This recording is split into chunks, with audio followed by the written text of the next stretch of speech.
Kami persilakan.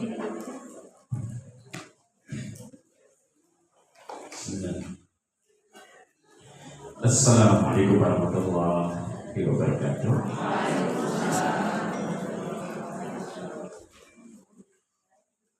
Alhamdulillah, nahmaduhu wa nasta'inuhu wa nastaghfiruh wa na'udzu billahi min shururi anfusina wa min sayyiati a'malina may yahdihillahu fala mudilla lahu wa may yudlil fala hadiya lahu.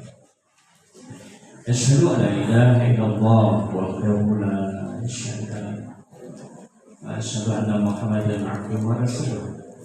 Allahumma shalli wa sallim wa barik ala Muhammadin wa ala alihi wa ashabihi wa man tabi'ahum bi ihsanin ila yaumil qiyamah. Amma ba'd. Wa ibadallah usikum wa iyaya bitaqwallah. Faqad qala Allah ta'ala ya ayyuhalladzina amanu taqullaha ittaqullaha haqqa tuqatih wa la tamutunna illa wa antum muslimun. Bahwa Rasulullah sallallahu alaihi wasallam sarawiyakunna akraman nas famiyatakinna wa man sarawiyakunna akraman nas famiyatawakkal. Sallallahu alaihi wasallam. Segenap pengurus Majelis Taklim Al-Madinah yang semoga senantiasa diberkahi, dirahmati oleh Allah Ta'ala, dan semua ibunda dan juga semua saudara-saudari yang semoga senantiasa juga dirahmati, diberkahi oleh Allah Ta'ala. Kita bersyukur pagi hari ini kita ngaji di bulan haram, bulan Rajab. Beda kan nilainya ngaji di bulan haram dengan di luar bulan haram? Beda. Pahala yang kita dapatkan pagi hari ini pahala premium. Apa? Premium itu apa? Kalau Selasa kemarin belum masuk Rajab masih reguler pahalanya. Tapi kalau ini gimana? Premium, berlipat-lipat dibandingkan dengan ngaji di hari yang lain. Makanya kita syukurin ya. Karena bulan Rajab itu spesialnya gitu. Kebajikan yang kita lakukan di dalamnya, nilai pahalanya lebih berlipat.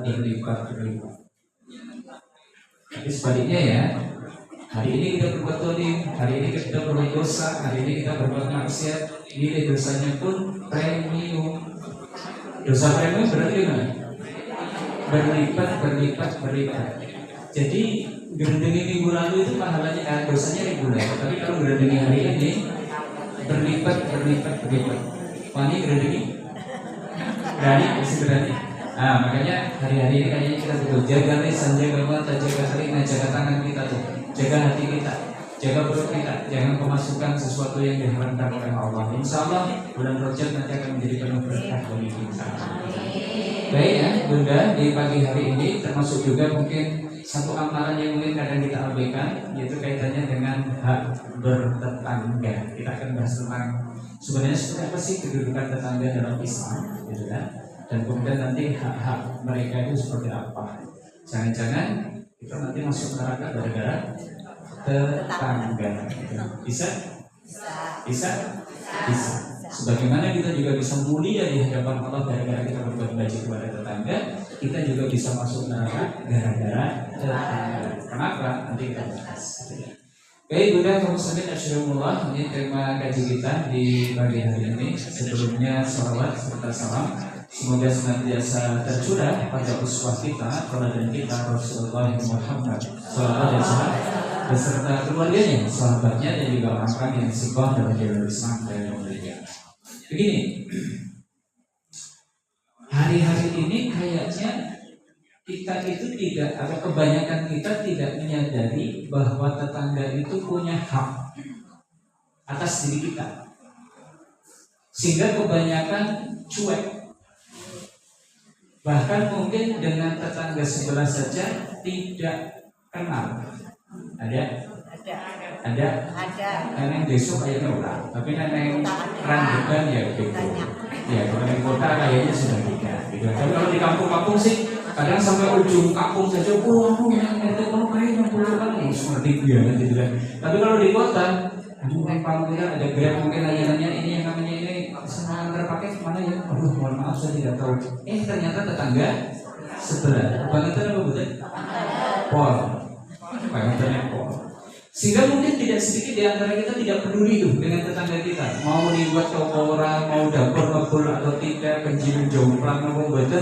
Kayaknya banyak di antara kita nggak peduli tuh dengan kondisi tetangga kita, sehingga tidak saling bantu, tidak saling bersimpati terhadapnya. Ternyata menurut Nabi yang seperti itu tanda dekatnya kiamat. Jadi makanya kalau kondisinya seperti itu, ya berarti apa yang dikabarkan Nabi itu sudah kejadian. Karena beliau bersabda begini, wala takunu sa'ah hatta yadharul hubsu wat tafahus wa qati'atur rahim wa su'ul mujawarah. Kemarin sempat kita bahas di majelis santai mungkin yang itu tentang Dajjal ya. Ini ada tanda kiamat ini. Dan kiamat itu tidak akan terjadi sampai merajalelanya perbuatan keji dan ucapan keji, ucapan kotor-kotor.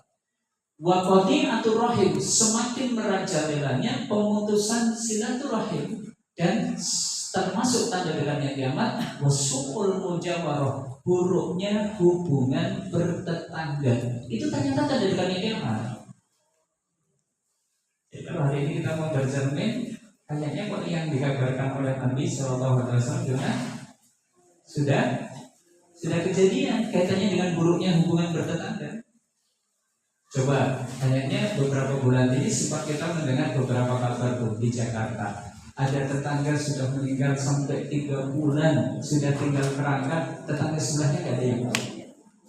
Ada seorang kakek-kakek dan nenek-nenek yang dia itu meninggal, kemudian jasadnya itu sudah membusuk dan seterusnya. Berarti kan berproses itu kan, sehingga mungkin yang laki-laki dulu yang meninggal, baru yang perempuan dan seterusnya. Tapi tetangga kanan kirinya tidak ada tahu, tidak ada yang tahu. Saya jadi ngenes gitu.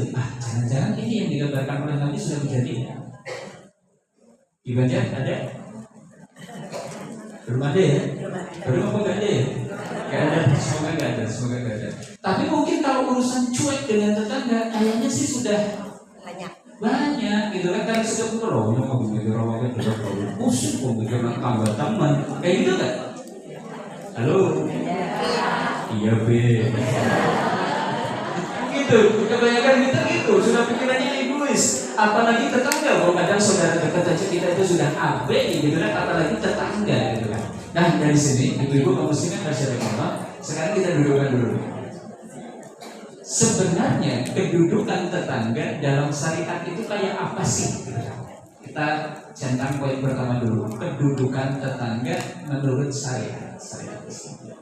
Kita akan coba dudukan supaya kita nantinya ada. Oh ternyata tetangga punya kedudukan yang kuat. Satu. Menurut Nabi, tetangga itu salah satu dari sumber kebahagiaan. Jadi tetangga termasuk salah satu sumber kebahagiaan. Tentang ini saya bacakan hadis dulu deh.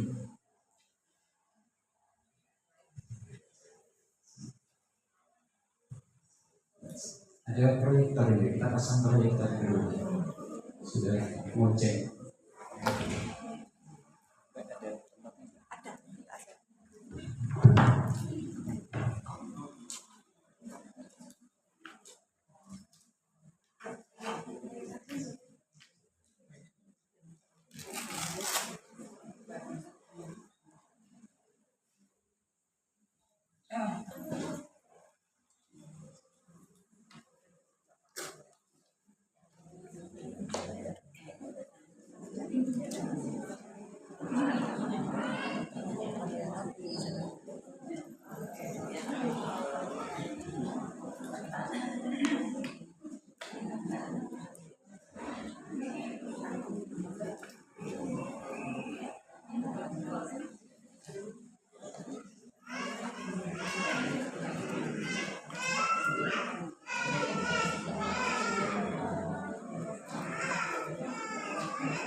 Kenapa baca?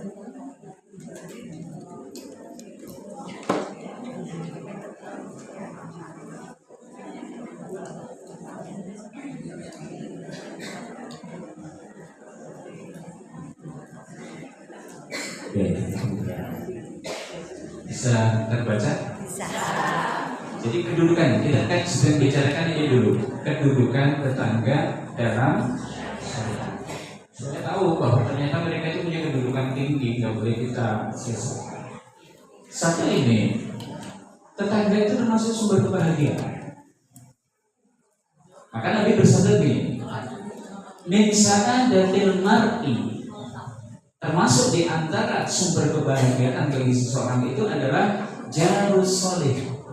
Ranking satunya tetangga yang soleh. Wal markabul hani. Kalau dulu itu kendaraan atau kuda tunggangan yang bagus. Kalau hari ini kendaraan yang nyaman, gitu kan? Yang ketiganya wal maskanul wasi, rumah yang lapang. Jadi urusan kebahagiaan, dan ini diakui oleh syariat. Artinya Nabi menyebutkan bahagia itu ada 3 faktor tuh. Tonggo sing soleh, kendaraan nyaman, rumah yang lapang. Coba sekarang kita kurangi salah satunya. Jenengan rumahnya maglum kendaraan kuwi jero, ning tonggone jenengan cerutak sing ngarep bumi samar, sing sebelah kanan tukang gerendeni, sing sebelah kiri senenge ngecek padu. Saya tanya, betahi nggak tinggal di situ? Jenengan rumahnya megah, kendaraannya mewah, tapi punya tetangga seperti itu, kira-kira bahagia nggak? Pasti nggak? Bu, pindah beliau. Sudah marah maju, tak beri macam sebelah itu kan berendeng, isi sejejer itu kan hapus. Aduh, kayaknya nggak nyaman nih. Tapi sebaliknya kita punya tetangga kosong deh. Kira-kira gimana? Mungkin nggak harga tanah rumah yang jenengan jadi mahal gara-gara punya tetangga yang soleh? Dulu itu ada kisah seperti itu. Jadi zaman hidupnya ulama besar namanya Abdullah bin Mubarak. Itu ada, dia itu punya tetangga orang Yahudi. Orang Yahudi itu mau menjual rumahnya. Nah, kemudian ditawarkan sampai akhirnya ada yang nanya, Tuhan, Anda mau menjual rumah Anda berapa? Saya jual dengan harga 100.000 dinar. Orangnya kaget, kenapa? Ini pasaran di tempat ini paling tanah itu harganya sekian-sekian, nggak nyampe 100.000 dinar. Padahal 1 dinar itu kan 4,25 gram emas, senilai 4.500.000. 1 dinar, kalau 100.000 hitung sendiri, mahal banget. Apa kata orang Yahudi itu? Lihat tuh sebelah Anda, Abdullah bin Mubarak, seorang ulama ahli hadis, seorang yang sangat warok, seorang yang sangat dermawan, seorang yang sangat ahli ibadah, soleh. Harga tanahnya jadi gimana? Mahal. Jadi kalau bisa jangan punya tangga yang kayak gitu. Dan tergomai lahan gitu. Jadi betul-betul itu bisa dibanggakan. Kalau tahu bahasa kan mana jajaran apa dunia untuk gitu. Padahal kalau ada saya malah jadinya harganya turun ya kayaknya. Kan kembali sama saya kembali kan merasa sudah bayar rumah semono kan kayak gitu kan. Jadi harga tanah kita itu bisa turun gara-gara kita punya tetangga yang jelek gitu maksudnya. Makanya masuk kategori kedudukan tetangga itu apa? Oh ternyata tetangga itu sumber kebahagiaan. Ini satu. Yang kedua nih, yang kedua sekarang kedudukan tetangga itu dalam syariat. Ternyata berbuat baik tetangga itu salah satu bukti iman. Jadi nek tak wali. Jangan ngaku beriman, rumongso beriman. Ning kalau tetangga itu orang urus. Jangan itu nggak punya bukti atas iman. Bogone sholat sedina niku ping gangsal jamaah, wengine niku tahajud, subuh niku ternyata mungkin jangan bahkan sholat tahiyatul masjid, sholat fajar, sholat syukur wudu dan seterusnya. Duha jangan sholat duhanya 12 rakaat, selain wis puasa. Ning kalau tonggo kok jangan tidak berbuat baik, sebenarnya jangan masih punya cacat terkait dengan imannya. Karena berbuat baik terhadap tetangga itu bukti iman. Konsekuensi iman gitu loh. Maka Nabi bersabda, "Man kana yu'minu billahi wal yawmil akhir falyukrim jarahu." Siapa yang mengaku beriman kepada Allah dan hari akhir, hendaknya dia muliakan tetangganya. Bisa dimengerti? Kalimatnya gimana tadi? Barang siapa yang beriman kepada Allah dan hari akhir, muliakan tetangganya. Berarti kalau ada orang kok kayaknya dengan tetangga gak peduli, cuek, apalagi menyakiti, berarti kita punya prasangka kayaknya orang ini tidak benar-benar beriman. Sampai kalimat selanjutnya itu, wa man kana yu'minu billahi wal yawmil akhir falyukrim diyafahu. Barang siapa yang beriman kepada Allah dan hari akhir, muliakan tamunya. Jadi ada dua kesunahan yang menunjukkan konsekuensi iman. Dua kesunahan yang merupakan bukti iman. Satu apa? Memuliakan tetangga. Yang kedua, memuliakan tamu. Halo. Tanda bukti iman apa? Ya, berbuat baik kepada tetangga dan suka memuliakan tamu. Silakan, jangan sebagai introspeksi. Berarti kan termasuk beriman belum ya? Bisa diukur tuh dari dua parameter tadi. Dengan tetangga selama ini jadikan seperti apa? Oh, kalau ternyata cuek, tidak peduli, botong goreng beriak, botong goreng sekeloro, botong goreng itu mungkin tidak bisa makan dan seterusnya, kita tidak peduli, bahkan mungkin kita tidak tahu, kita butuh mengintrospeksi. Oh, berarti kayaknya iman saya belum sempurna. Kaitannya dengan yang kedua juga sama. Apakah kita sudah termasuk orang yang suka memuliakan tamu? Tamu datang langsung ditanya, jangan mengenai apa. Bagus nih. Nanti dulu jangan ditanyakan keperluan. Senyum, sapa, salam. Itu dulu kan. Tempatkan dia di tempat yang paling mulia di rumah kita. Itu namanya apa? Memuliakan tamu. Wis tamu neng runting kayaknya kopi. Jebul metune Cleo. Itu ya. Padahal tamunya tadi gimana? Serunding rasanya gimana? Kayaknya udah gitu disuguh kok kopi gitu ya, seperti itu. Metune Cleo. Memuliakan tamu? Berapa nih jawab? Misalnya biasa kayak gitu. Kayak Nabi Ibrahim, kedatangan tamu itu gimana? Disembelihkan anak sapi jantan. Coba bayangkan, itu baru namanya ikramud duyuf, memuliakan tamu. Jangan pernah nggak kedatangan tamu jadi dibeleh ayam? Nah, saya tahu gitu. Ayam deh. Itu jadi orang beriman kayak gitu. Orang beriman itu suka memuliakan tetangganya, suka memuliakan tamunya. Ini yang kedua ya, kedudukan tetangga. Berarti kedudukan tetangga tinggi banget nih, karena bukti iman itu kita berbuat baik kepada tetangga. Yang ketiga sekarang, ternyata malaikat Jibril itu senantiasa berwasiat kepada Nabi supaya berbuat baik kepada tetangga. Malaikat Jibril berwasiat kepada Nabi. Artinya nyaris setiap Nabi itu bertemu dengan malaikat Jibril, ada satu nasihat yang Jibril sampaikan kepada Nabi, yaitu supaya berbuat baik kepada tetangga. Kata Nabi itu, "Mazana yusini Jibrilu bil jar hatta donantu annahu suwaisahu." Senantiasa Jibril itu senantiasa mewasiatkanku untuk berbuat baik terhadap tetangga sampai aku mengira tetangga itu berhak atas waris. Jadi kalau saya meninggal, kata Nabi, saya mengira bahwa tetangga itu berhak atas harta saya, ikut dapat bagian warisnya. Saking seringnya malaikat Jibril berwasiat untuk berbuat baik kepada tetangga. Sekali lagi menunjukkan tetangga itu kedudukannya tinggi. Bisa diomongin? Jadi malaikat Jibril itu senantiasa berwasiat kepada Nabi. Ketemu dengan Nabi, Muhammad, ojo lagi tanggamu. Datang lagi malaikat Jibril, wahai Muhammad, jangan lupa tetangga. Datang lagi malaikat Jibril ketemu dengan beliau, jangan lupa tetangga. Oh, berarti tetangga kedudukannya luar biasa. Ini yang ketiga, Sekarang yang keempat ya. Dan ini puncak. Syariat atau Allah memerintahkan kita untuk berbuat baik kepadanya. Ini surat An-Nisa ayat 35. A'udzubillahi minasyaitonir rajim. Wa'budullaha wa la tusyriku bihi syai'a wa bil walidaini ihsana wa bidzil qurba wal yatama wal masakini wal jari bil qurba wal jaril junubi was-sahibi bil janbi wa ibnis sabili wa man malakat aymanukum. Innallaha la yuhibbu man kana muhtalan fakhur.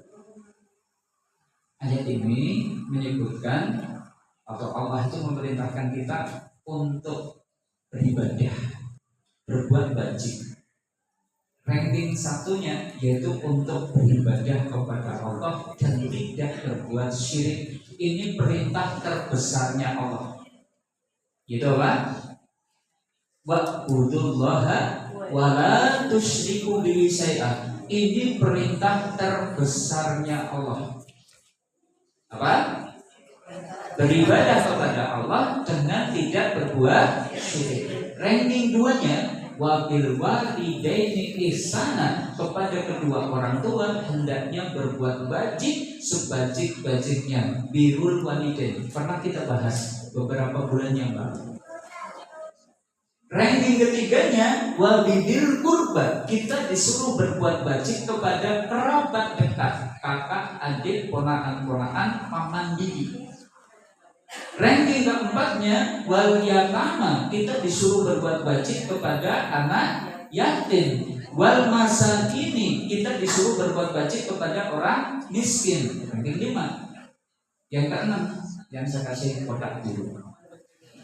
Wal jari bil qurba, kita disuruh berbuat bajik kepada tetangga dekat. Wal jaril junubi, kita disuruh berbuat bajik kepada tetangga jauh. Oh, berarti syariat itu menentukannya secara khusus bahwa kita disuruh berbuat baik kepada tetangga. Iya, bahkan dipilah ini tetangga dekat, berarti harus diprioritaskan. Ini tetangga jauh, nanti ranking kedua. Dan tetangga dekat, tetangga jauh nanti kita bahas. Tapi kita garis bawahi dulu. Syariat memerintahkan kita untuk berbuat bajik kepada tetangga. Sekalipun kalau nonton rankingnya, ranking berapa? Tadi kan 1, kita harus berbuat atau beribadah kepada Allah dengan tidak berbuat syirik. 2, berbuat baik kepada orang tua. 3, kerabat. 4, anak yatim. 5, orang miskin. Nah, baru tuh yang ke-6-nya.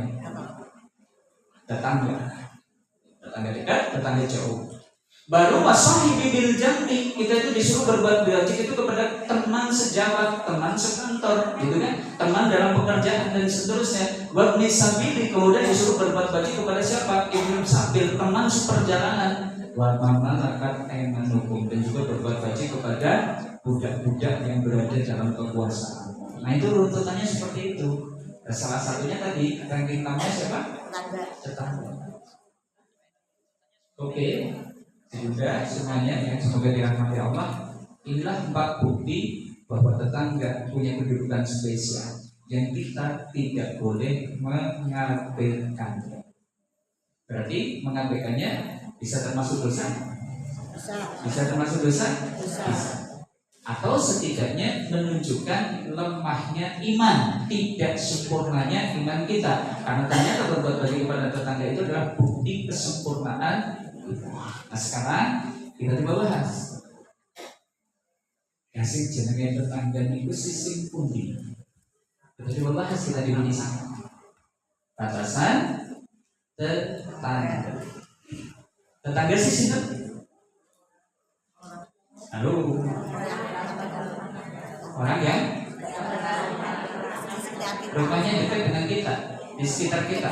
Oke, coba kita lebih detail. Dalam Fathul Bari disebutkan begini, tetangga itu adalah orang yang sholat subuh bersamamu. Spesial banget. Gimana? Orang yang sholat subuh bersama. Nah, berarti jadi kados ke pas sholat subuh niku teng musala napa teng masjid, sing sholat subuh bareng kali jenengan niku tanggane jenengan. Dan terus saya dapat takir nasi kok gue dibagi-bagi, yuk sing melu sholat subuh bareng bae. Di ana ora usah bae. Waduh tetangga sih. Karena ini menunjukkan kedekatan. Orang yang sholat subuh bareng dengan kita mesti orang-orang spesial, gitu kan. Dalam Fathul Bari disebutkan seperti itu. Ini kalau kaitannya dengan apa? Iman. Tapi ada definisi lainnya. Tetangga adalah 40 rumah dari setiap sisi. Ini pertama yang berpendapat gitu. Berarti sebelah kanan kita 40, sebelah kiri kita 40 rumah, depan kita 40 rumah, belakang kita 40 rumah. Berarti tetangga kita berapa? 120. Berarti minimal kalau nasi kok ya 120. Menurut ulangannya oke ya? Oke ya? Banyak itu, kalau nasi box satunya 30.000 sudah hitung sendiri. Tapi ada ulama yang berpendapat tetangga itu 40 rumah di sekitarmu, bukan kanan kiri depan belakang, bukan. Pokoknya 40 di sekitar kita, itulah tetangga kita. Tapi berapa ini sih anggaran kita? Jadi pakai anggaran yang kalau takdir. Makanya ada juga yang berpendapat tetangga itu 10 rumah di setiap sisi, depan 10, belakang 10, kanan 10, kiri 10. Kayaknya pas ya. Silakan pilih yang mana? Ya, semakin banyak kan semakin berat loh kita. Untuk berbuat baik loh ya, bukan cuma sekedar nasib bukan, tapi karena kita dituntut berbuat baik itu tadi. Nah, kemudian kita garis bawahi. Inilah indahnya Islam. Bahkan jumlah ini termasuk non muslim. Jadi kita dituntut berbuat baik sekalipun non muslim kalau dia tetangga. Hebatnya Islam seperti itu, gitu kan? Maka kalimat tadi surat An-Nisa ayat 36 tadi ya, kita disuruh berbuat baik kepada siapa? Al-jar dil qurba wal jar dil junub. Tetangga dekat, tetangga jauh. Tetangga dekat itu siapa? Muslim. Tetangga jauh itu siapa? 10 rumah dekat dengan kita tapi di luar Islam. Bisa dipahami? Itu masuk kategorinya gimana? Tetangga, tapi tetangga jauh. Berarti masih punya hak gak? Di luar Islam masih punya hak gak? Masih. Cuma prioritas ya ada bedanya kan. Setiap orang pasti ini prioritas 1 atau prioritas 2 dan sebagainya. Jadi kata al-jar tetangga itu mencakup baik muslim maupun kafir. Naik tadi 10 rumah dekat dengan kita atau 40 rumah di sekitar kita, dia adalah tetangga. Baik dia itu ahli ibadah maupun orang fasik, kok 40 rumah di sekitar kita, dia itu tetangga. Baik ternyata dia itu orang jujur maupun orang jahat, kok 40 rumah di sekitar kita, dia itu adalah tetangga. Baik pendatang maupun orang pribumi, kok dia itu sekitar 40 rumah di sekitar kita, dia itu tetangga. Orang yang memberi manfaat maupun orang yang suka mengganggu tapi dekat dengan kita, itu pun disebut dengan tetangga. Baik karib kerabat maupun ajnabi, baik orang yang dekat ya rumahnya maupun agak jauh, tetap disebut tetangga. Makanya Allah sebutkan tadi perintahnya suruh berbuat baik, jardil qurba, jardil junub, tetangga dekat dan tetangga jauh. Maknanya seperti itu. Sambil muhasabah ya, selama ini kita dengan tetangga seperti apa, gitu kan? Tadi sudah tahu batasannya. Oh berarti ya 40 rumah, gitu. Atau kalau mau lebih luas lagi berarti gimana? Depan 40, belakang 40, kiri 40, kanan 40. Baik, ibu-ibu kaum muslimin yang bersyukur. Sementara kadang ketika kita mau berbuat baik, kemampuan kita terbatas. Betul? Bersihkan Masjid Al-Jabar Bandung pulang bawa oleh-olehnya berapa? Peyem sama ubi cilembu gitu kan. Sementara peyem cuma 5 kilo, ubi cilembunya 4 kilo, tonggone 40.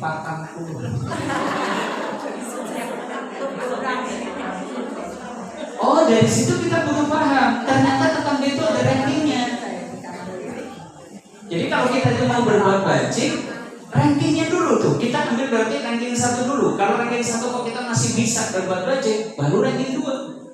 Ranking 2 kok kita masih bisa berbuat bajik lagi, ranking 3 tuh bagian tuh.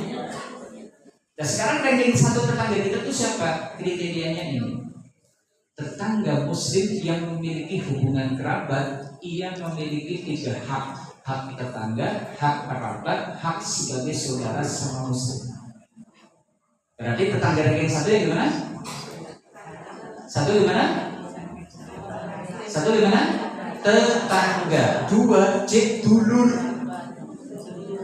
Dulur itu tadi, oh adiknya jenengan, oh ponakannya jenengan, oh pamannya jenengan, oh bibinya jenengan. Berarti sudah punya 2 hak. Plus dia muslim, haknya jadi berapa? 3. Kalau kita mau ngasih kepada ini dulu, jenengan loncat ke ranking berikutnya, nggak kemudian mengabaikan yang ranking 1, pasti jadi masalah. Itu ya. Jenengan 2 tonggo, dulur, terus muslim. Jenengan aweh kepada yang bukan kerabat. Tahu-tahu dikasih, ngomong yang bertanya singkang dulur berdua yang kalau disebut malah kalau kejebak adiknya orang sih salah apa ya. Pasti saudaranya jadi berpikir saya salah apa, ada masalah apa dan seterusnya. Maka memperhatikan ranking dalam berbuat bajik kepada tetangga itu penting banget supaya tidak terjadi konflik. Mau konflik dengan adik sendiri? Tidak kan? Lebih harus kita jaga tuh ukhuwah dalam keluarga dibandingkan dengan tetangga. Jadi ada rankingnya. Ini harus didahulukan. Ternyata tonggo sing cik dulur sudah kebagian itu. Ini kan masih punya punya dan juga wajibnya juga masih ada. Sudah. Berarti yang ranking kedua. Ranking kedua itu siapa? Tetangga muslim yang tidak memiliki hubungan kekerabatan. Nah ini ranking kedua. Siapa? Tetangga muslim yang tidak ada hubungan kekerabatan. Dia punya hak 2, hak tetangga dan hak sesama muslim. Nah, baru nanti ranking ketiganya itu tetangga yang bukan muslim. Maka ia memiliki 1 hak, yaitu hak tetangga. Tapi masih punya hak? Masih, cuma haknya 1. Biasanya kalau pas bagian sing dikasih orang lain yang mana? Orang mau saya mulai pangan dewek kabeh. Pangan dewek bol. Dengan kompal itu. Berbuat tetangga dekat dia gak bisa orang doyan. Mungkin kayaknya anak-anak saudara-saudaranya juga tetangga nih. Oh, pangan dewek bol itu. Kita kadang semuanya gitu kan, yang sudah pada nggak mau gitu kan, bukan dari diri kemarin tanggalnya bagaimana mandok nanti mubah gitu kan dan seterusnya. Nah karena kita kersok pripun, bukan pemilihan mana gitu kan dan seterusnya. Ini ya, jadi tetangga ada berapa ranking? 3. Yuk coba sambil kita ingat, ranking 1 yang bagaimana? Tetangga, muslim, saudara. Saudara kerabat gitu maksudnya. Yang kedua, ranking kedua, tetangga bukan saudara, tetangga muslim yang bukan saudara. Ranking kedua. Sedangkan yang ketiga, tetangga bukan muslim. Bisa dimana ya? Karena tadi kemampuan kita itu terbatas. Ada kemampuan kita tidak terbatas. Semua kita lakukan, kita perlakukan baik semuanya. Kita kasih semuanya. Ada bisa seperti itu. Tapi karena terbatas ya sudah ada ranking-rankingnya. Nah baik, dari situ sekarang mari kita bahas. Inilah hak-hak tetangga. Sebenarnya tetangga punya hak apa saja sih? Yuk kita bahas satu persatu. Yang pertama ini Bunda, tidak menyakiti tetangga. Ini penting.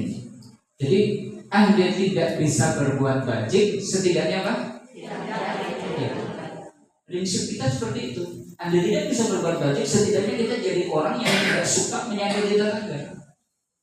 Karena juga digariskan sama Nabi, mangkana yu'minu billahi wal yawmil akhir fala yu'di jarahu. Barang siapa yang mengaku beriman kepada Allah dan hari akhir, maka janganlah dia menyakiti tetangganya. Dibalik lagi, oh ada orang kok senang mengarang itu boleh, berarti ada yang tidak beres nih dengan imannya. Nah sekarang kita bahas bentuk menyakiti tetangga itu contohnya apa? Para ulama itu menyebutkan satu, menyakiti dengan lisan. Halo, cok disakiti atau cok menyakiti? Oh, aku yang disakiti. Mungkin usaha tombol kirojan, mungkin kebangetan banget. Dan runtah kadang mungkin kalian mambrah-mambrah moni pol-polan. Ada yang kayak gitu? Disakiti atau menyakiti? Saya tanya, sob dapat kiriman telur ayam tetangga enggak? Tapi telur yang tidak bercangkang. Halo? Jangan gimana? Kalau dapat kiriman kayak gitu di teras rumahnya kan? Tombolnya dicat batu? Lalu tombolnya dicat batu? Dicaci lagi, dimarah-marahin dan seterusnya. Sembelih. Gak jauh beda tuh kalau begitu kita dengan dia, gitu kan? Cuma dia itu mungkin pakai ayam, sedangkan kita pakai lisan kita sendiri, gitu kan? Sama-sama menyakiti tetangga. Kalau bisa kita jangan menyakiti tetangga dengan lisan. Ya, satu, dua, menyakiti dengan suara berisik. Gitu ya? Oh, TV-nya nyong-nyong deh, atau telepon mobilnya ya orang rusak, ngomongin nyong, kayak gitu. Silahkan, jangan itu putar musik itu mungkin suaranya sekeras-kerasnya, TV seseru-serunya, radio seseru-serunya dan seterusnya. Silahkan, dengan syarat tidak keluar suaranya dari rumah jenengan. Bisa? Kalau bisa silakan, berarti jangan rumahnya berdap suara, silakan tuh, mau jangan putar kenceng-kenceng silakan. Tapi kalau ternyata bikin berisik tetangga, jangan itu sudah menyakiti tetangga dengan suara. Apa mah tingkat dampu hambar malam semua marah cokana UFO. Apa UFO? Piring terbang. Anu patu karo bojone. Tambahnya oleh teratapan kol-kolan gitu kan, isolasi jendelanya brambreng, anak piring pecah dan seterusnya. Hati-hati, jangan dikira jangan konflik itu tetangga tidak kemudian merasa tersakiti. Wah, deg-degan banget tambah kagum lagi paduk dan seterusnya. Hati-hati, termasuk menyakiti dengan suara berisik. Makanya bisa nek padu kali bojone berisikan. Bisa berisikan aja berisikan. Daripada tetangga dengar sudah menyakiti, benar-benar nanti diceritakan lagi kamu dulu baunya padu dan seterusnya gitu kan, isin, tau kan gitu kan. Makanya saya garis bawahi ya, nek padu kalau bojone gimana? Siap? Halo? Apalagi menyakiti tetangga dengan perbuatan kita tuh. Jangan mungkin nyuci mobil di halaman sendiri, jukul, buat nyuci manggerak nang umai tangga. Tolong jadi perhatian, gitu kan? Karena perbuatan kita tadi jangan duit pelem, kliangnya, sabener sing nyaponi sinten tanggane. Ini perbuatan kita tuh, apalagi tadi mungkin kita suka celekut mengambil, jangankan mengambil, pakai barang tetangga tanpa izin, ini juga namanya gosok. Merampas orang lain, jangan harus terbiasa nembung dengan tetangga. Kecuali sudah ada kesepakatan. Oh, nanti bapak dari jauh-jauh, seperti dengan baik. Nah, ya sudah tinggal ambil kalau sudah ada akad seperti itu. Kalau tidak, hati-hati perbuatan kita mungkin menyakiti tetangga, apalagi mungkin memetik sesuatu milik tetangga dan seterusnya. Ini kaitannya dengan perbuatan. Bahkan ada ulama yang menyebutkan ini juga. Menyakiti tetangga dengan aroma makan, goreng juli, tangganya berbuat, ambune gitu dan seterusnya. Dan maka tebusannya apa? Ngirim kepada tetangga. Kalau kira-kira kau tidak mau berbagi, usahakan aromanya tidak keluar dari rumah. Ya Allah, disebut dengan cleaner disedot supaya kemudian aromanya tidak keluar. Seperti itu. Cekak dari situ. Termasuk ini ya, pemandangan yang membakiri tetangga. Ini juga menyakiti tetangga. Makanya kalau bisa seorang muslim itu low profile, sederhana, sehingga kemudian tidak bikin sakit hati tetangga. Sakit hatinya apa? Iri. Kena tombol sebelahin jenengan sekedar ampli buat gue jenengan bingung banget. Sekedar mau bayar SPP anaknya saja susah banget. Jenengan tiap bulan gonta ganti mobil, bolak-balik renovasi rumah orang-orang tua dan seterusnya. Tombolnya itu cuma harus berjatuhnya ribet, bingung, harus bayar SPP, bingung dan seterusnya. Coba seimbangkan seperti itu, jangan berlebihan. Silakan mau jangan itu mungkin hidup bermewah-mewah, tapi ada konsekuensinya. Jangan harus berbagi dengan tetangga. Kalau tidak, hati tetangga sakit. Kalau sudah sakit, biasanya muncul penyakit. Penyakit tetangga apa? Dan jangan kata itu. Naik iri dok nggak masalah, tapi kadang naik jadi level selanjutnya yang mungkin. Yang gitu apa? Begitu apa? Tombolnya jenengan itu buatan senang jenengan dapat nikmat sehingga dongannya Allah. Itu namanya dengki. Itu kan sudah berkeinginan agar nikmat kita hilang. Ini yang bahaya. Itu kan? Sehingga nanti ternyata jenengan suki-suki tok digodewek para tahu sebar kalau tombolnya berikut ono maling ngaruh tekor merampok umeng jenengan malah tangganya bilang gimana? Jangan luar merampok umeng gue kok butuh tinggi jadi mana nyoba gitu. Malah tetangga seperti itu. Tapi coba kalau jenengan itu ternyata mau berbuat baik kepada tetangga, jangankan rumah mau dirampok, jangankan harta jenengan mau dicuri, jemuran mau kehujanan saja, tetangga peduli nggak? Mesti peduli.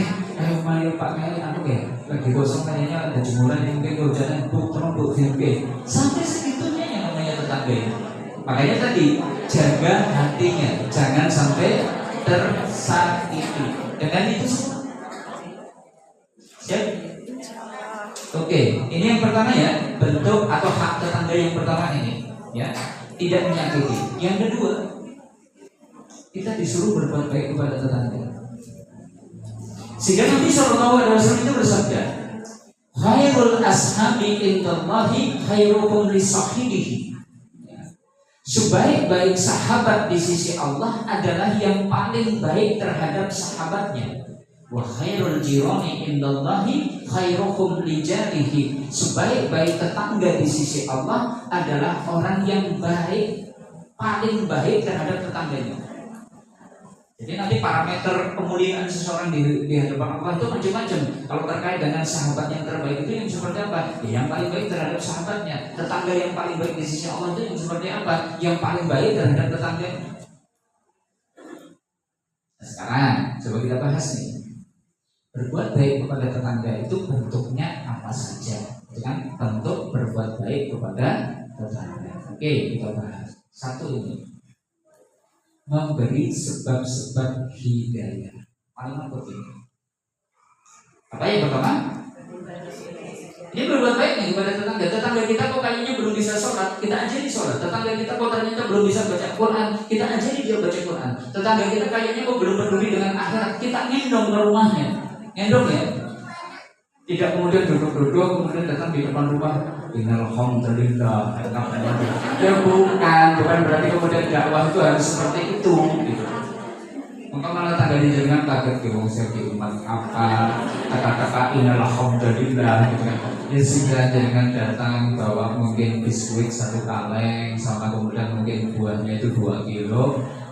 Jangan kok kamu badan ketinggalan awas, jangan kok ketinggalan kok jarang musola, apapun jangan dereng sedang mau Quran kita dereng siap ngajarin jangan kapan jangan dan sebuah peristiwa ini aku mau biskuit sekali kalau boleh nomor iya siap bu kapan ini kurang diwarai mau Quran ini namanya sebuah hidayah. Aja malah jadi tetangga kalau tayangnya alok-alok kalau kau tanggulnya kau kan neraka. Sholat beruang elek, baca Quran BK plus surat tayangan. Apa hebatnya kita itu menceritakan seperti itu? Bahkan kita berarti bukan baik, kita tutup aib tetangga kita, bahkan kalau bisa kita cari hidayah supaya dia mendapatkan hidayah. Baru ini tetangga hebat ini. Bisa? Apa dia? Apa dia? Kayaknya tangganya kadang orang terima ada urusan teman, orang sholat berurusan ini kok kayak gitu. Kayak gitu ya. Ya, abadnya seperti itu. Tapi silakan disiasati. Dia tetangga mungkin jawab seperti itu, kenapa? Karena kita itu ke rumahnya tadi orang gowo apa-apa gitu kan, jadinya ya sudah omongan kita nggak didengar. Ini yang pertama ya, berbuat baik. Yang kedua, dengan sedekah atau hadiah, memberi tetangga sedekah atau hadiah. Apa sih bedanya sedekah sama hadiah? Kita bedakan dulu. Sedekah itu kalau tetangga kita itu miskin, apa yang kita kasih namanya sedekah. Tapi kalau ternyata tetangga kita itu lebih kaya daripada kita butuh nggak berbuat baik kepadanya? Berbuat baik butuh nggak? Butuh. Sebagai apa? Hadiah. Jadi sedekah itu nanti untuk orang-orang miskin. Kalau hadiah itu adalah untuk sambil ikram dalam rangka pemulihan. Nah, termasuk berbuat baik kepada tetangga, lemah lembut dalam perkataan dan perbuatan. Syukur gitu. Taruh tombol ini gimana? Busuk. Coba. Busuk promo, nek wong Jawa itu promo. Nah, kalau tombol orang promo itu tadi naik padu cok biasanya gimana? Mantep banget. Tapi nek nganggo busuk promo, padu karo tanggane pripun? Pripun? Jenengan ngendi kono apa? Kula mboten ngerti. Ini buatan promo coba. Rika ngomong apa? Jajak menang ini. Padu enggak? Padu. Tapi nek nganggo promo kan jenengan pangandikan apa? Turun diambil teh. Kula mboten pidana. Sidane ora padu iki kan musyawarah kan. Jadi dengan tetangga juga seperti itu. Berlaku lemah lembut dalam perkataan dan perbuatan. Oke, sekarang untuk poin yang kedua nih, saya tunjukkan hadisnya. Kita disuruh gimana? Yang kedua ya, sedekah hadiah. Kita disuruh sama Nabi saling memberi hadiah. Tetangga nih dengan tetangga. Ya nisa al muslimati, wahai wanita muslimah, la tahqiruna jaratun li jaratiha walau firsina syatin. Janganlah salah seorang di antara kalian, tetangga dengan tetangga, merasa enggan untuk memberi hadiah sekalipun hanya ikil kambing. Di tempat kita ikil kambing saja sudah mewah banget. Ini sekalipun, kalau Nabi itu pakai kata sekalipun, berarti kan gimana? Aja isin aweh kalau tetangganya sekalipun apa tadi? Sedikit kaki kambing. Kalau di tempat kita yang aja isin aweh karo tanggane sekalipun sepiring kecil kangkung ya. Kalau kaki kambing di tempat kita masih mahal nggak? Masih mahal. Maksudnya Nabi menyebut seperti itu aja isin sekalipun sesuatu yang remeh. Cumi, oh tempe. Tahu mana? Remeh. Jengkol kan? Oh jengkol malah pakai kol. Tapi jangan malu. Kenapa? Sering disampaikan. Ingat, benteng tembok kalah karo benteng mangkok. Ini prinsip. Kenapa ini menjadi penting? Tadi benteng tembok kalah karo. Mungkin enggak? Apa maksudnya? Begini. Kita bikin rumah tinggi-tinggi, katanya tujuannya apa? Supaya aman, supaya kita tidak kecurian, supaya kita itu tidak kemudian rampok, supaya barang yang kita miliki tidak hilang. Itu namanya benteng tembok. Kalah karo benteng mangkok. Benteng mangkok berarti apa? Tadi kita masak tetangga dikasih, kita masak apa tetangga dikasih. Ini benteng yang lebih kokoh daripada benteng tembok. Kalau kita suka berbuat baik kepada tetangga tadi, rumah kita mau dijarah, rumah kita mau dirampok, rumah kita mau dicuri, tetangga nggak bakalan terima. Dan itu benteng yang lebih kokoh daripada tembok. Tembok masih bisa dipanjat tuh, tembok masih bisa dijukul. Tapi kalau kepedulian tetangga nggak tertembus dengan itu semua. Maka Nabi perintahkan gimana? Saling memberi hadiahlah tetangga dengan tetangga, sekalipun dengan apa? Kaki kambing, di tempat kita sekalipun dengan aweh judi, sekalipun dengan kasih jangan lompong dan rompong ya, dan seterusnya. Lalu niku wong sugih nopo kersa sudah bos. Orang mesti kadang-kadang ternyata dia itu lagi bingung gitu kan, ternyata belum masak dan seterusnya. Tahu-tahu jenengan itu sudah bawa jangan kangkung anget karo tempe krompiong di pagi hari. Tetangga sebelah kira-kira gimana? Ya alhamdulillah, contoh buku baca nabi kanepol gitu dan seterusnya akan memunculkan cinta antara tetangga dengan tetangga. Dalam riwayat yang lain seperti ini, sampai Nabi perintahkan untuk saling berkirim salju. Ini Nabi bersabda. Qala Rasulullah sallallahu alaihi wasallam, ya Abu Dar, saya tertarik. Perintah Nabi ini justru diperintahkan kepada Abu Dar, laki-laki atau perempuan? Abu Dar, laki-laki atau perempuan? Laki-laki. Padahal urusan saya, urusan siapa? Kenapa diperintahkan kepada Abu Dar? Menunjukkan bahwa ini perkara penting. Bahkan seorang laki-laki saja butuh perintahkan untuk istrinya. Bukannya masa ini kan perintahnya nih. Ida taubahta marokoh wa aksiru ma'aham wa ta'ahad jironata. Hei Abu Dar, jika kamu masak sayur, perbanyaklah kuahnya. Kon dia kayak duduhe. Berilah hadiah kepada tetanggamu. Perintah Nabi itu.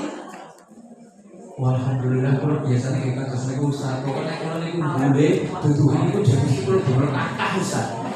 Nah kemudian kalau paling ini tuduh aja kau, gitu oh ya benar itu sesuai dengan sunnah. Kayak gitu, kayak gitu. Ya bukan, maksudnya diperbanyak uangnya itu supaya bisa berbagi dengan yang lain. Inilah kesunahan kaitannya dengan memberi hadiah kepada tetangga. Sampai seperti itu. Nah, sekarang ada kaidah lagi. Misalnya kalau kita tuh masak sehari-hari, kira-kira cukup untuk berbagi dengan tetangga berapa rumah? Saya paling ngarep rumah kan ya. Maka kita butuh tahu kaidahnya. Siapa yang paling berhak diberi hadiah? Kalau tadi rankingnya sudah ya. Ranking sudah ya, 1 sampai 3 ya. Oke, sekarang di ranking lagi. Karena nggak mungkin nih kita memberi masa harian kok berbagi kepada 10 tetangga, saya jamin nggak mungkin. Kita kan burusnya pol, gitu ya. Paling di depan rumah dan seterusnya. Maka pernah ditanyakan oleh Bunda Aisyah. Bunda Aisyah itu nanya, ya Rasulullah, inna li jarrain fa ila aihima ahdi. Ya Rasulullah, kula niku gadah tangga kalih.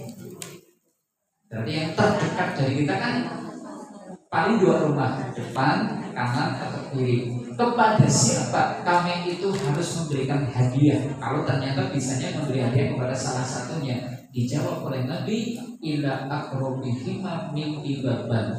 Kasihlah kepada rumah yang pintunya paling dekat dengan kita. Tadi sudah di ranking 1, ranking 2, ranking 3. Itu sudah ranking besar. Nah sekarang kalau cuma 2 rumah yang harus kita pilih, yang kita kasih yang mana? Yang pintu rumahnya paling dekat dengan kita. Sakit ngukur?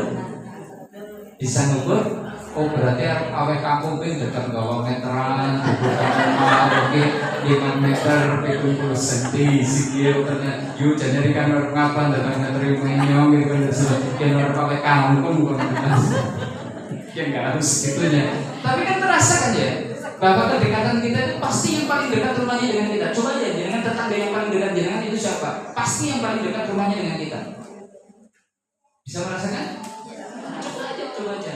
Jangan kau punya rumah pagar belakang tidak ada pintunya, langsung tertutup. Sementara ada blok belakangnya, saya jamin jangan nggak kenal dengan belakangnya jangan. Anda kenal, lu kenal kau. Kau tahu kemudian kasih sesuatu di sebelahnya? Enggak, pasti yang dikasih di depannya jangan yang pintunya paling dekat. Rumusnya kayak gitu. Dan jangan kau melewati lawang sing luwih ado, gitu kan? Yang dekat dilewati. Saya tanya, ada masalah? Mesti tombol jangan yang paling dekat pintunya itu kemudian awalnya dekat dilewati. Pernah tombolnya bagi-bagi nasi bok jangan dilewati? Katanya perasaannya gimana? Ngisi salah apa ya?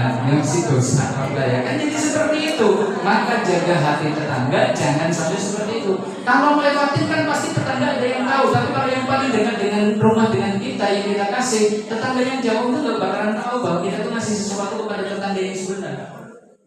Jadi sudah yang paling bagus gitu kan. Nabi itu sudah perhitungkan bagaimana perasaan tetangga kita. Oke, ini sampai poin ketiga. Poin ketiga ya. Tadi satu, hak tetangga apa? Tidak menyakiti. Dua, berbuat baik. Kemudian ketiga, sekarang tiga. Oke, ya berarti ini kita ganti poinnya. Poin ketiga, oke. Ya, kita ganti namanya. Poin ketiga, jangan kikir dengan tetangga. Kikir siapa? Agak beda nih, agak beda. Jadi kalau bakhil itu kita memang harus mengeluarkan sesuatu dari harta kita, tapi kita enggan, itu namanya bakhil. Kalau kikir itu kita tidak mau tetangga itu dapat manfaat dari apa yang kita miliki, padahal sebenarnya yang kita miliki tidak berkurang. Itu namanya kikir, lebih kebangetan timbang bakhil. Itu. Makanya Nabi bersabda ini, Rasulullah SAW bahwasanya Rasulullah SAW itu bersabda, la yamna ahadukum jarahu ayahrija fasabatan fil jidari. Janganlah salah seorang di antara kalian melarang tetangganya menyandarkan papan kayu di tembokmu. Jadi sekedar direndoti papan saja ke tembok rumah kita tidak mau. Itu namanya kikir. Kalau bakhil kan nggak mau ngasih. Ini sekedar keturutan sesuatu saja kita nggak berkenan. Bisa dimahami? Misalnya tembok rumah kita karena di perumahan berbatasan dengan tembok tetangga sebelah, gitu kan? Tetangga sebelah itu ternyata menancapkan tiang untuk bikin jemuran ke tembok kita. Sekalipun nanti yang adalah di wilayah rumah dia, gitu kan? Tapi kayunya itu nempelnya di tembok rumah kita, dan kita kemudian protes. Itu namanya apa? Kikir. Contoh lagi, dipinjemin sesuatu, misalnya ember yang ada di depan rumah dipakai tetangga, kok nggak boleh? Itu namanya kikir. Padahal misalnya kalau ember dipakai kurang nggak? Tidak. Itulah yang disebut dengan al-ma'un. Surat Al-Ma'un gimana bunyinya? Surat Al-Ma'un dia paling. Al-Ma'un itu artinya apa? Ini hafal surat Al-Ma'un. Coba ayat pertama surat Al-Ma'un. Ara'aital ladzi yukazzibu bid-din fadzalikal ladzi yad'ul yatim. Terus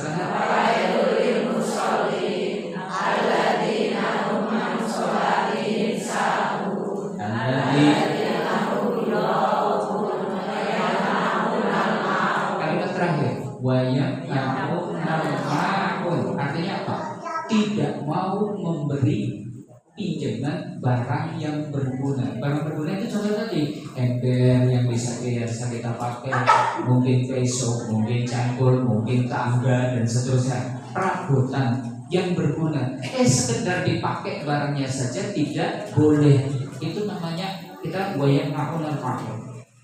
Makanya dengan tetangga kita nggak boleh kikir, gitu kan? Silakan pun yang menjadikan butuh nopo yang saya miliki silakan dipakai. Itu namanya orang yang baik, gitu ya. Ini yang ketiga, hak tetangga. Oke, sekarang yang keempat. Yang keempat, termasuk hak tetangganya. Bila kita hendak menjual sesuatu, tawarkan dulu kepada tetangga. Ini rumus, perintah Nabi itu. Jarudar ahaku bidaril jar au ardin. Ya, tetangga rumah itu lebih berhak terhadap rumah tetangganya atau lahannya. Maksudnya tadi dalam hal hendak dijual. Jadi kalau kita itu mau jual rumah kepada siapa sih kita mesti menawarkan terlebih dahulu? Ya kalau diurutkan satu kepada kerabat jenengan. Siapa? Satu kepada siapa? Kerabat dulu tuh kalau mau jual sesuatu, mobil kek, sepeda motor kek, rumah kek, tanah kek, jenengan tawarkan dulu kepada kerabat, karena itu hak kerabat. Nanti kalau tahu-tahu dijual kepada orang lain, mungkin dulu jenengan kemudian merajuk, jangan aku marah-marah banget deh, kayak sudah berjalan jenengan itu kalau ada tak buku gitu dan seterusnya malah jenengan turun kepada orang lain, akan jadi ganjaran. Baru kalau ternyata saudara dekat kita kok tidak, gitu kan, ya sudah kepada tetangga. Kepada siapa? Kepada tetangga. Ini lebih beretika, lebih bermoral, lebih menghargai tetangga. Itu hak tetangga. Tetangga kita mungkin jadi ngarep-ngarep banget tuh. Jangan lupa pengen nambah negara sih lebih jangan negara-negara rumah kaum fitur ya. Aku kuning. Ngerti fitur mari wong Cilacap. Saya tanya, kamu boleh jangan gimana? Kebangutan banget atau lemah orang rasa-rasa kalau tangganya dan sebagainya. Seperti itu, maka tetangga itu punya hak. Jika jual sesuatu dahulukan tawarkan tetangga. Bahkan dahulu para sahabat itu mereka itu berani ngasih harga lebih murah atau lebih memilih dibeli oleh tetangganya sekalipun lebih murah dibandingkan dijual kepada orang yang jauh dengan harga yang lebih mahal. Etika sahabat dulu seperti itu. Kalau sekarang kita di mana? Yo bungkus kok, sopo sing tuku sebenarnya kan lebih larang, kayak gitu kan? Halo, iya kita kebanyakan kayak gitu. Sehingga kadang antara saudara jadi ganjalan, antara tetangga jadi ganjalan, ternyata urusan yang sesuai. Oke, ini yang keempat, terakhir nih, yang kelima, hak tetangga yang terakhir. Toleranlah dan maafkanlah kekurangan tetangga. Pasti iya, kita jadi tetangga. Gimana? Jadi orang yang toleran, maafkan kekurangan tetangga. Jadi kalau bisa itu kita jadi tetangga berusaha tidak menyakiti tetangga, gitu kan? Tapi kalau tetangga mungkin punya kekurangan, kita jadi orang yang gimana? Lapang dada memaafkan. Berat. Saya ulangi kalimatnya. Kita terhadap tetangga berusaha tidak menyakiti tetangga, berusaha berbuat baik kepadanya. Tapi kita terhadap tetangga jadi orang yang toleran dan pemaaf ketika tetangga punya kekurangan. Bisa? Bisa? Halo? Insya Allah? Berat? Saya berat. Ya. Jadi hati berlapang dada tuh atas perilaku tetangga. Jangan tangganya nyebel banget. Lapang dada itu serap apa? Jangan cerakit banget tuh cepatnya. Ada tetangga model kayak gitu. Bahkan suka merugikan tuh, senang milih-milih jebol orang dibalikkan, jadi utang dibalikkan sebulan, ternyata juga tidak dikembalikan, bahkan suka berbuat dolim dan seterusnya. Kita berusaha lapang dada, lawan tangga orang masalah. Ini namanya toleran, ini namanya memaafkan. Termasuk kita jadi tetangga jangan suka mencaci, memaki tetangga. Yang tadi saya sampaikan itu kan. Kadang kita punya tetangga jalan orang tumpah-tumpah, ngomong di orang-orang dipandang, sabda besok mirip nang terasin jalan. Saya tanya, kalau jangan dapat perlakuan seperti itu gimana? Halo. Kalau betul nanti mencaci Ustaz, orang tahu memaki, kalau tahu yang dermawan, paling gue entrope bani denglang. Sih, kenceng gitu. Si menang baik orang cengkel-cengkelan menang baik orang cengkel, tapi jubulan rokete kelangkon ini dan seterusnya. Makanya jaga berpesan dari mencaci dan memaki, tidak merencanakan balas dendam atas sikap tetangga, tetap berbuat baik sekalipun kita punya tetangga yang menyebalkan. Inilah tetangga yang hakikatnya seperti itu. Bisa? Insya Allah. Inilah 6 hak tetangga. Dari situ berapa? Ya ini kan ngetes saja konsentrasi dan Ustaz simpel alam. Oke ya, terakhir yang paling terakhir yang tadi kami sampaikan. Hati-hati, ternyata orang itu bisa masuk neraka gara-gara ketangga. Saya tunjukkan hadisnya. Ini ada hadisnya. Ada seorang laki-laki bertanya kepada Nabi, "Ya Rasulullah, inna fulanah yudkaru min kasrati sholatiha wa siyamiha wa shadaqatiha." Ada laki-laki nanya kepada Nabi, "Ya Rasulullah, ini ada seorang wanita terkenal dengan banyaknya sholat, dengan banyaknya puasa, dengan banyaknya sedekah." Keren enggak? Keren enggak? Keren nih, wanita keren, dikenal banyak sholat, banyak puasa, banyak sedekah. Cuma satu ya Rasulullah, punya kelemahan satu. Ghairu annaha tu'ti jironiha bilisaniha. Cuma satu ya Rasulullah, tetangganya itu tidak merasa aman dari lisannya. Tapi itu kemudian orang ini nanya, "Ya Rasulullah, orang ini kelak tempatnya di neraka." Jawaban Nabi pendek, tidak pakai macam-macam. Hiya binnar, wanita itu kelak di neraka. Padahal tadi wanita ini gimana? Banyak sholat, banyak puasa, banyak sedekah. Dengan sholat itu wajib, puasa Ramadan, sedekah receh, lesane tanggane lara-lara kabeh. Nasibnya kepriwe nggak kayak gitu. Ini yang banyak sholat, banyak puasa, banyak sedekah saja ternyata gara-gara lesan tetangganya tidak aman dari lesannya saja membuat dia itu masuk neraka. Inilah yang harus hati-hati. Ternyata tetangga punya kedudukan tinggi dalam syariat. Maka prinsip kita satu tadi, kalau tidak bisa berbuat wajib, setidaknya kita tidak menyakiti tetangga, baik dengan lisan apalagi dengan tangan kita. Seperti itu. Inilah Bunda kita di pagi siang hari ini. Semoga menjadi awalan di bulan Rajab yang penuh berkah di tahun 2025 ini. Kalau mungkin ada yang selama ini mungkin tidak peduli dengan tetangga, yuk kita bikin resolusi, yuk kita bikin tekad. Rajab ini saya akan berbuat wajib kepada tetangga. Tahun 2025 ini saya akan berbuat wajib kepada tetangga. Insya Allah Rajab penuh berkah, tahun baru pun akan menjadi tahun yang berlimpah berkah. Demikian sebelum kami akhiri, mungkin ada yang butuh ditanyakan, kami persilahkan. Ustaz, mohon izin tanya Ustaz. Bismillahirrahmanirrahim. Assalamualaikum warahmatullahi wabarakatuh. Di luar tema Ustaz, mohon maaf. Jadi di sini kan untuk setiap rutinannya itu kan ada simaan dulu ya. Nah, terkait di dalam Al-Quran di surah Al-A'raf ayat 204 kalau tidak salah, itu ada yang artinya diantaranya, dan ketika dibacakan Quran maka diamlah dan dengarkan agar kamu mendapat rahmat. Terkait dengan ayat tersebut, nah apa yang harus didahulukan ketika saya kadang terlambat datang di majelis ini, kemudian saya nulis, nah terus ada yang ngajak salaman dan kadang ngajak ngobrol. Sikap saya menolak salamannya nanti atau bagaimana Ustaz terkait dengan ayat yang tadi? Mohon pencerahan. Terima kasih Ustaz. Jazakallahu khairan.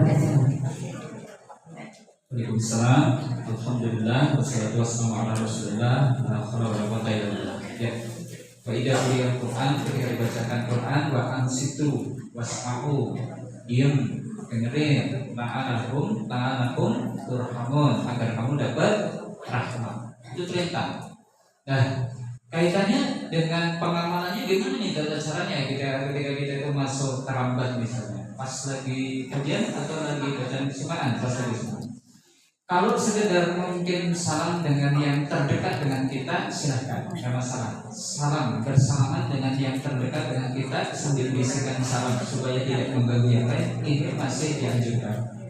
Yang terdekat, tapi jangan kemudian assalamualaikum, wah jangan cek-cekan kemudian disalami kabeh. Nah baru yang seperti ini yang namanya mengganggu orang yang sedang baca Quran. Nah baru jangan krisik-krisik aja assalamualaikum. Yang dengan terdekat yang jangan mau duduk, kemudian berjabat tangan. Habis itu lanjutkan dengan menyimak bacaan Quran. Seperti itu. Jadi kalau yang tadi masih sesuka itu masih ditolak. Termasuk dalam majelis seperti itu. Ketika sudah majelis, jangan kemudian salam keras, gitu kan? Sudah ambil tempat, bisikan ke tempat teman yang paling dekat. Assalamualaikum. Catat tangan sudah diem, gitu. Nah kalau itu saja nanti butuh diminimalisir. Opung meneh kok malah ngajak ngobrol. Nah ini sudah jelas itu. Nanti tidak akan mendapatkan rahmat. Malah bisa lama, ngajak ngobrol, dokok botin, dan seterusnya. Nah itu yang tidak bikin. Paling gitu ya. Ya.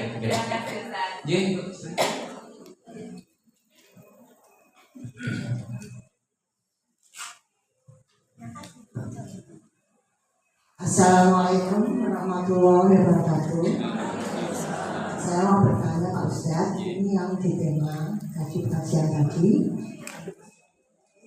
Misalkan sudah disakiti sama tetangga, sudah terlalu dan amat sangat, kita tidak membalasnya. Akan tetapi kalau kita melihat orangnya, rasanya hati ini sakit sama menangis. Kalau saya biasanya lebih baik menghindar dan diam gitu Pak. Daripada saya melihat malah sakit hati dan tambah nggak tahu rasanya, itu saya menghindar dan lebih baik saya tidak melihat. Biasanya dari dulu saya baik dan berbaik, ya nggak tahu mungkin karena apa. Saya mohon sama Ustaz jawabannya. Terima kasih. Wassalamualaikum warahmatullahi wabarakatuh. Mari yo tunggu wis diapik-apik iki. Ora ono matur nuwun iki. Ora gawe itu roget. Saya kan petok ini mending golek jalan liyo. Ora ini wis sumpah kok iki. Nganti rasane cekak cepet gitu. Kita dulu. Begini. Ternyata Nabi itu pernah seperti itu. Tapi sebabnya dasar. Gini ya. Ada satu rasa yang mungkin paling tersakiti Nabi itu ketika paman beliau itu terbunuh Hamzah dalam perang Uhud. Hamzah itu Ja'far sarubanya. Kalau nggak salah Ja'far bin Abdul Muthalib. Yaitu ada seorang wanita kafir itu bilang begini kepada budaknya, wasit, kalau kamu bisa membunuh Ja'far, saya akan merdekakan engkau dan akan dikasih rezeki. Akhirnya itu loh, dapat momen ketika perang Uhud, wasit ini seorang budak kulit hitam itu kemudian yang dibidik itu adalah cuma Ja'far. Akhirnya kemudian ditombaklah Ja'far, gitu kan? Betul itu meninggal paman Nabi. Padahal ini beliau itu sangat sayang terhadap paman beliau. Tidak cuma itu, badannya dimutilasi, jantungnya kemudian dibedah. Diambil jantungnya kemudian dikasihkan kepada Hindun itu tadi, bahkan kemudian dimakan sama Hindun. Sehingga selesai perang Uhud, Nabi itu sedih kalau melihat pamannya itu terkena mutilasi tadi. Tapi ada yang unik. Setelah Fathul Makkah, wasit ini kemudian masuk Islam. Orang yang membunuh dan mencabik-cabik paman Nabi itu ternyata masuk Islam. Akhirnya Nabi bilang, ya, aku maafkan kamu, tapi tolong kamu jangan dekat-dekat dengan saya, menjauh saja. Saya nggak pengen melihat wajah kamu. Sebabnya apa tadi? Sebabnya apa? Karena tadi sudah berlaku keji banget nih terhadap paman Nabi Sallallahu Alaihi Wasallam. Nah, cuma apakah itu bisa nih tetangga kita yang tadi mungkin agak menyakitin dan seterusnya kita menghukum dengan hukuman seperti Nabi itu tadi, itu pokoknya melakukan meruh ini kok beres nanti mati semua melakukan meruh ini. Ya kayaknya ya kok banget gitu kan. Kenapa? Tetangga kita kayaknya dia tidak sejahat wasit tadi, gitu kan, tidak sejahat wasit dia apa tuh? Paman Nabi itu dicapek-capek itu tadi. Nah, akan lebih baik andai kita menjadi orang yang toleran, pemaaf. Apa untungnya punya tetangga yang sangat menyakitkan seperti itu kok kemudian kita memaafkan? Nah, saya ingin sampaikan tuh ada janji dari Nabi. Man syara'a yusrafallahu al-bunyan wa turfa'u darajat. Siapa yang kepengen bangunan istananya itu dibaguskan kelak di surga, siapa yang kepengen ditinggikan derajatnya nanti di surga, fal ya'fu amman dzalamahu. Maafkan tuh orang yang telah menyakiti itu. Mungkin rasanya perih perih, rasanya berat dan seterusnya. Layak bila balasannya pun menjadi sangat besar. Dibaguskan istananya di surga, ditinggikan derajatnya di surga. Sekarang saya pilih mana? Jangan artinya tentrem ora tau ketemu wong tuwe, tapi jangan bertemu berusaha memaafkan, jangan dibaguskan istananya di surga, ditinggikan derajatnya. Silakan ibu pilih. Ayo tetap pilih Premos Ustaz, silakan. Yuk pilih boleh jalan dia Ustaz. Kayak lewat kepatihan nyukur muter lewat semua masalah, simporah ketemu silakan. Tapi lebih mulia jangan berlapang dada memaafkan tetangga. Kayak pasti orang Saya sudah Pak, saya sudah maafkan. Tapi kalau ketemu ditanya melengos sama terus kayak gitu gimana ya? ya? Berarti semakin tambah pahalanya semakin amin. Amin. Makanya ada satu hadis lagi, saya jelaskan. Ya, Nabi bersabda itu. Oke, laisal wasilu bil mukafi. Nabi pernah bersabda gitu. Yang namanya al-wasil itu bukan al-mukafi. Al-wasil bukan mukafi. Al-mukafi itu apa sih? Orang yang berbuat bajik membalas dengan kebajikan. Itu namanya al-mukafi. Bagus gak? Bagus. Tapi ini ada orang yang lebih bagus dari itu. Al-wasil itu apa? Alladzi itongkat itu apa? Orang yang ketika diputus, dibenci oleh saudaranya atau tetangganya, dia malah berusaha untuk menyambungnya. Inilah yang disebut dengan al-fasil. Kalau jangan punya tetangga murah senyum, kita balas dengan murah senyum, itu biasa. Kalau jangan punya tetangga suka berbuat baik, kita balas dengan berbuat baik, itu biasa. Kalau ada tetangga yang suka ngasih sesuatu, jangan pulang ngasih sesuatu kepadanya, itu biasa. Yang hebat itu jangan duit kombosi belakang senang yang merugikan, jangan membalas dengan kebaikan. Orang hebat. Pilih mana? Pilih mana? Ada di bawah biasa-biasa terus. Gak usah jadi bawah biasa. Akut itu saja. Silakan pilih yang boleh. Oke. Ada yang lain? Jika tidak, ini saya dapat pertanyaan lewat WhatsApp ini. Begini, diceritakan bahwasanya di lingkungan RT ada petugas yang kerjanya buang sampah. Warga sudah membayar sampah tiap bulannya, rutin, nggak ada yang pernah telat. Terus pas bersih-bersih suket dan tanaman sama tukang sampahnya tidak dibuang, cuma dilewatin aja. Dalilnya katanya sampahnya bukan sampah rumah tangga, sehingga bukan bagian dari pekerjaannya. Tapi intinya si tukang sampah itu minta tambahan duit sebagai upah kalau agar sampah tadi potongan tanaman itu dibawa. Gitu. Hukumnya bagaimana pertanyaan itu? Oke, kita jawab. Begini, al-muslimu ala syurutihim. Seorang muslim itu terikat dengan akad-akad perjanjian yang dibikin. Kalau misalnya si tukang sampah tadi memang awal perjanjiannya tugas jenengan adalah mengambil sampah rumah tangga, itu tok, tidak ada kaitannya dengan bersih-bersih rumput, tanaman dan seterusnya, maka layak jika dia meminta upah tambahan. Tapi jika memang sudah akad dari awal semua kebersihan lingkungan tanggung jawab dia, termasuk cabut rumput, termasuk yang lainnya, maka berarti kalau dia minta tambahan lagi itu masuk kategori pengkhianatan. Hadiah umal hululun, hadiah yang diterima oleh pekerja selain dari yang sudah ditetapkan itu adalah perbuatan hulul. Hulul itu adalah tadi pengkhianatan atau korupsi. Cuma karena ini kan urusan sampah, toh juga dengan tetangga sebelah, tukang buang sampah kira-kira orang kaya nggak? Orang kaya nggak? Bukan, saya yakin bukan. Tinggal dikomunikasikan. Apa salahnya kalau sesekali 3 bulan atau 6 bulan sekali tadi pas bersih-bersih rumput dan seterusnya, ya sudah, warga mungkin kurang lagi ngasih tambahan kasihan dia kan toh juga sekitar tukang sampah. Ditambah kalau ada pekerjaan lebih, apa sih ruginya gitu kan? Karena ini nanti kalau apalagi diniatkan ya sebagai bentuk penghargaan karena sudah berusaha menjaga kebersihan di lingkungan dan seterusnya. Artinya jangan terlalu dipikir ini termasuk suap atau bukan, atau korupsi atau bukan. Mendingan gimana? Dibicarakan. Toh urusannya kayaknya bukan uang 300 triliun, bukan ya? Bukan ya? Bukan. Itu mau kali 50.000, 100.000. Yang menikmati juga bukan orang yang untuk bermewah-mewah, sekedar untuk mungkin menjaga punggungnya supaya bisa tetap tegak. Kenapa kita menyusahkannya? Mungkin gitu ini ya. Jadi ada sebuah pertanyaan kayak gitu. Yuk kita jadi orang yang toleran aja, gitu kan? Toleran, syukur bisa berbuat baik kepada orang lain. Begitu? Ada yang lain? Cukup? Oke, siap jadi tetangga yang baik? Apa ngarep-ngarep tetangganya apa kalau jenengan? Halo? Halo? Materi ini untuk siapa? Materi ini untuk siapa? Untuk saya. Bukan pokoknya untuk tetangganya untuk lagi malah sih diperintah tangganya jenengan gitu. Bukan, ini untuk kita. Ayo jadi tetangga yang baik. Siap?